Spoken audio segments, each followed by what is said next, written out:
City corporation, পৌরসভা, union পরিষদ সহ সকল স্থানীয় নির্বাচনের প্রস্তুতি নিচ্ছে এনসিপি, প্রার্থী বাছাইয়ে কাজ শুরু করেছে। অন্তর্বর্তী সরকার জাতীয় নির্বাচনের একটি সম্ভাব্য সময় ঘোষণা করলেও জাতীয় নাগরিক পার্টি, এনসিপি, স্থানীয় সরকার নির্বাচনের প্রস্তুতি নিতে শুরু করেছে। এলখে ইতিমধ্যে ঢাকার 2 সিটি কর্পোরেশনের বিভিন্ন ওয়ার্ডে কাউন্সিলর পদে প্রার্থিতার জন্য আগ্রহীদের সাক্ষাৎকারও নিয়েছে দলটি। আত্মপ্রকাশের পর এখন পর্যন্ত মাঠের কোনো কর্মসূচি না দিলেও জাতীয় নির্বাচনের আগে স্থানীয় সরকার নির্বাচনের প্রস্তুতির মাধ্যমে তৃণমূলে দল গোছানো সহ শক্তিশালী অবস্থান তৈরি করতে চাচ্ছে দলটি।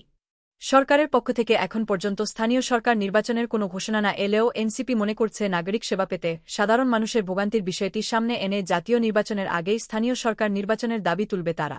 জানা গেছে, শেখ হাসিনা সরকারের পতনের পর স্থানীয় সরকারের দায়িত্বে থাকা জনপ্রতিনিধিদের বড় অংশেই পলাতক রয়েছেন। সেবা অব্যাহত রাখতে জনপ্রতিনিধিদের অপসারণ করে সাময়িক অধ্যাদেশের মাধ্যমে সরকারি কর্মকর্তাদের দিয়ে কাজ চালিয়ে নিলেও স্থানীয় সরকার কাঠামো কার্যত অচল হয়ে পড়েছে। এমনকি জন্মমৃত্যু সনদ, ট্রেড লাইসেন্স সহ মৌলিক সেবা পেতেও ভোগান্তিতে পড়ছে সাধারণ মানুষেরা। এমন অবস্থায় এনসিপি মনে করছে, মৌলিক নাগরিক সেবা নিশ্চিত করার স্বার্থে সরকার স্থানীয় নির্বাচনের ঘোষণা দেবে। যদিও বিএনপি সহ অন্যান্য রাজনৈতিক দল জাতীয় নির্বাচনের আগে স্থানীয় সরকার নির্বাচনের বিরোধিতা করছে, তবে এনসিপি যোগ্য প্রার্থী গুছিয়ে নির্বাচনের প্রস্তুতি নিতে শুরু করেছে।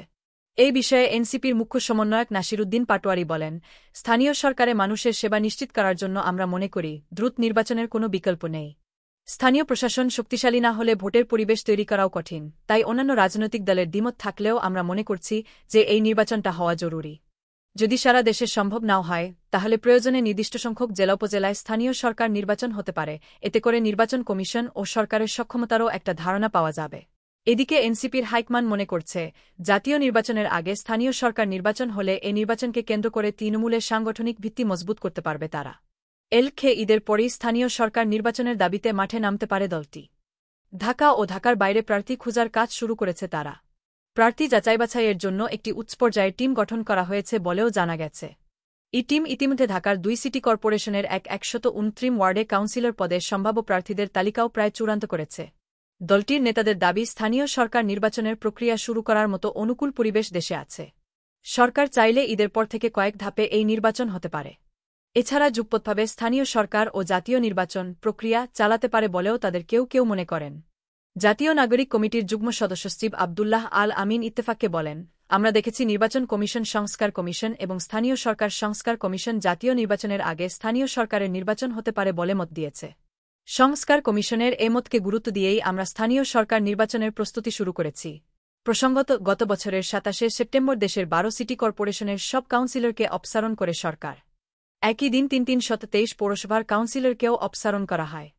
এর আগেই অপসারণ করা হয় আওয়ামী লীগ নির্বাচিত সিটি ও পৌরসভার মেয়রদের। জেলা পরিষদের চেয়ারম্যান ও সদস্য এবং উপজেলা পরিষদের চেয়ারম্যান, ভাইস চেয়ারম্যানদেরও আগস্টে অপসারণ করে সরকার। মেয়র ও চেয়ারম্যান পদে সরকারি কর্মকর্তাদের প্রশাসকের দায়িত্ব দেওয়া হলেও কাউন্সিলর, ভাইস চেয়ারম্যান এবং সদস্যপদগুলো শূন্য রয়েছে। ইউনিয়ন পরিষদ ছাড়া স্থানীয় সরকারের বাকি সব প্রতিষ্ঠান চলছে জনপ্রতিনিধি ছাড়াই। পরবর্তীকালে গত 12 ফেব্রুয়ারি ঢাকা উত্তর সিটি কর্পোরেশনে প্রশাসক নিয়োগ পেয়েছেন মোহাম্মদ এজাজ। তিনি জাতীয় নাগরিক কমিটির কেন্দ্রীয় সদস্য ছিলেন। গ্রন্থনা, মহসিন আলী আঙ্গুর, সম্পাদক ও প্রকাশক, মুজিবনগর খবর.com, মেহেরপুর।